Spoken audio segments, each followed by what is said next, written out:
சம உரிமை வழங்கப்பட்டிருக்கிறது. உண்மையிலே மகாமண்டபத்துக்கு முன்னே இருக்கின்ற ஸ்நவன மண்டபத்திலே அல்லது தரிசன மண்டபத்திலே கண்ணகி மனோன்மணி அம்பாள் தெற்கு நோக்கி பிரதிஷ்டை செய்யப்பட்டது. இன்றைக்கு யாக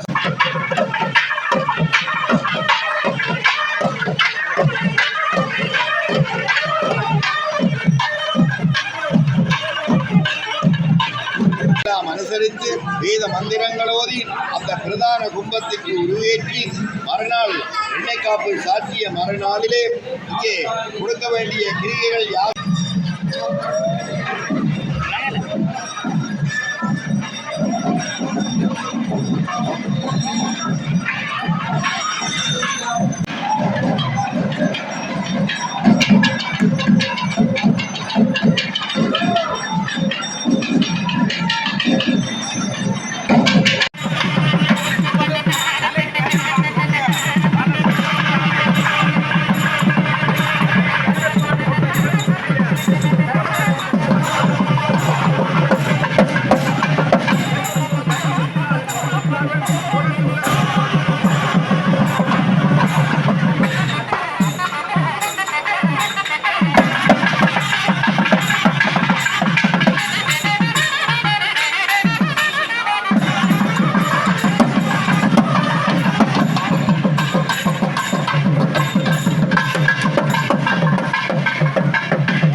அடியார்கள் தங்கி இளைப்பாறை வசதியாக வழிபாடு செய்யக்கூடிய ஆலயமாக அழகான மண்டபங்களோடு பார்க்க பார்க்க பரவசமாக பக்தி புனலிலே அடியார்கள் திளைக்கக்கூடிய வகையிலே இன்றைக்கு அமைத்து இந்த மகா கும்பாபிஷேக திருவிழாவை சிறப்பாக நிகழ்த்தி கொள்ளுகிறார்கள்.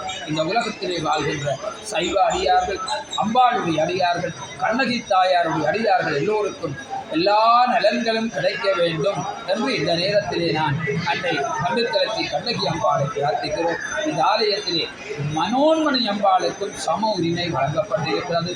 உண்மையிலே மகாமண்டபத்துக்கு முன்னே இருக்கின்ற ஸ்நவன மண்டபத்திலே அல்ல தரிசன மண்டபத்திலே கண்ணகி மனோன்மணி அம்பாள் தெற்கு நோக்கி பிரதிஷ்டை செய்யப்பட்டு இன்றைக்கு யாகசாலை கூட தனியாக அமைத்து அம்பாளுக்கு கும்பாபிஷேகம் வருகிறது. ஏனென்றால் மனோன்மணி அம்பாளுக்குத்தான் மார்கழி மாதத்திலே திருவாதிரை கீர்த்தன நாளாக கொண்டு 10 தினங்கள் கொடியேற்றத்தோடு கூடிய மகோற்சவ திருவிழா நடைபெறும். இங்கே மிக சிறப்பாக தேர் திருவிழா, தீர்த்த திருவிழா மட்டுமல்ல, பெரிய சப்பர திருவிழா, கைலாச வாகன திருவிழா, மஞ்சள் திருவிழா என்று பல வகையான உற்சவங்கள் சிறப்பாக நடைபெறுகின்ற ஒரு ஆலயமாக இந்த ஆலயம் அமைந்திருக்கிறது.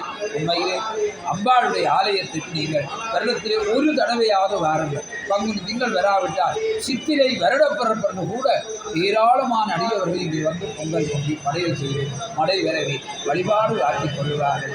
அத்தகைய கண்ணகி தாயினுடைய திருவருள் கடாட்சம் உங்கள் எல்லோருக்கும் கிடைக்க வேண்டும் என்று இந்த நேரத்திலே பிரார்த்தித்து மகிழ்ந்து கொள்ளுகிறேன். கலையாத கல்வியும் குறையாத வயதும் ஒரு கபடு வாராத நட்பும் கன்றாத வளமையும் குன்றாத வளமையும் கழுவணி இல்லாத உடல் சரியாத மனமும் அன்று அகலாத மனைவியும் தவறாத சந்தானமும் தாழாத கீர்த்தியும் மாறாத வார்த்தையும் தடைகள் வாராத குறையும் கொலையாத நீதியம் கோணாத கோரும் ஒரு துன்பமில்லாத வாழ்வு துய்யனின் பாதத்தில் அன்பும் உதவி பெரிய தொண்டரோடு கூட்டு கண்டால் அலையாளி அருவியிலும் மாயனர் தந்தையே ஆதி கடவுரின் வாழ்வே அமுதீசர் ஒருவாக மகளாத சுகபாணி அபிராமி என்று அபிராமிப்பட்ட சொந்தத்தோடு எல்லோரும் 16 வகையான செல்வப்பேர்களை வெற்றி மண்ணிலே நல்லவன் வாழ்வாங்க வாழ்ந்து செல்வர் சிவபுரத்தில் உள்ளார் சிவனடித்து எல்லோரும் ஏற்றிப்பட்ட வாழப்பட்ட வாழ்க்கை தொடர்ந்து விடைபெற்றுக் கொள்வர் கர்ணனித்தலாகி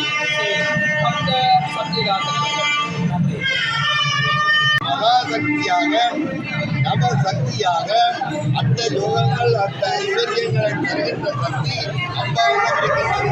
அந்த சக்தியை சேருவதற்காக அந்த வாளாளிகத்திலே இருக்கின்ற மூர்த்தியினுடைய அந்த திருவை கும்பத்திற்கு பிரதான கும்பத்திலே யாகசாலை அமைத்து ஆலயம் போட்டு அதை அமைத்தார்கள்.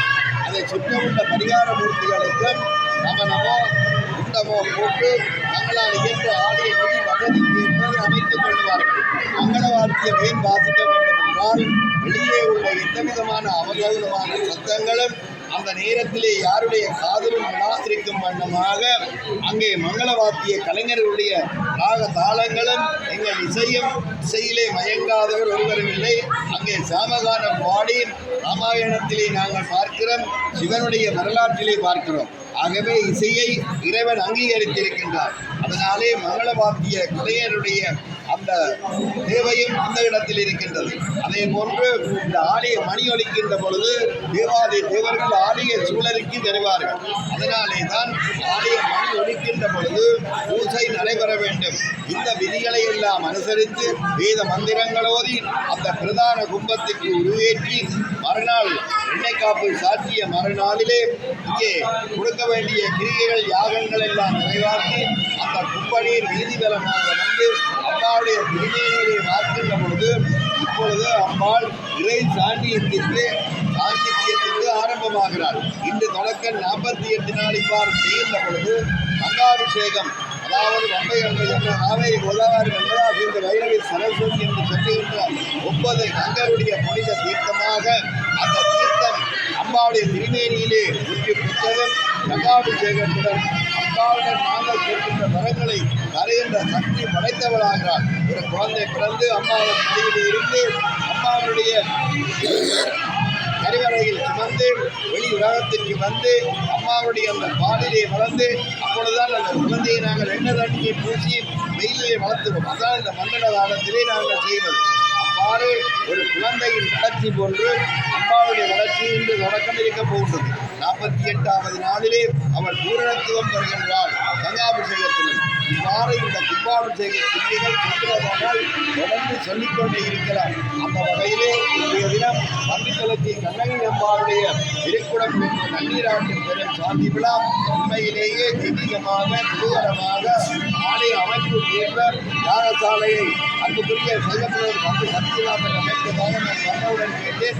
அலங்காரமாக இருக்கின்றது, சிறப்பாக இருக்கின்றது. ஆலயம் போன்று யாகசாலை இருக்க வேண்டும். அது உண்மையிலேயே பன்னித்தலத்தை கண்ணகி அம்பாள் ஆலயத்திலே அமைந்திருப்பதை நான் பல கும்பாபிஷேகங்களை பார்த்த வகையிலே இது மிக சிறப்பாக அமைந்திருக்கிறது என்றே கூற வேண்டும். அந்த வகையிலே இந்த அம்பாளுடைய அடியவர்கள் எல்லோரும் நல்வாழ்வு வாழ, எடுத்த காரியங்களிலே நிறைவேற, கல்வியிலே உயர, புத்தியிலே உயர, பக்தியிலே உயர, உயர்ந்த சித்தி பெற்று பல்லாண்டு காலம் வாழ வாழ்த்தி அமைகிறேன். அன்பே சிவம், அன்பே தெய்வம், அதுவே உங்கள் ஒவ்வொருடைய உயிர் மூச்சாக அமையட்டும்.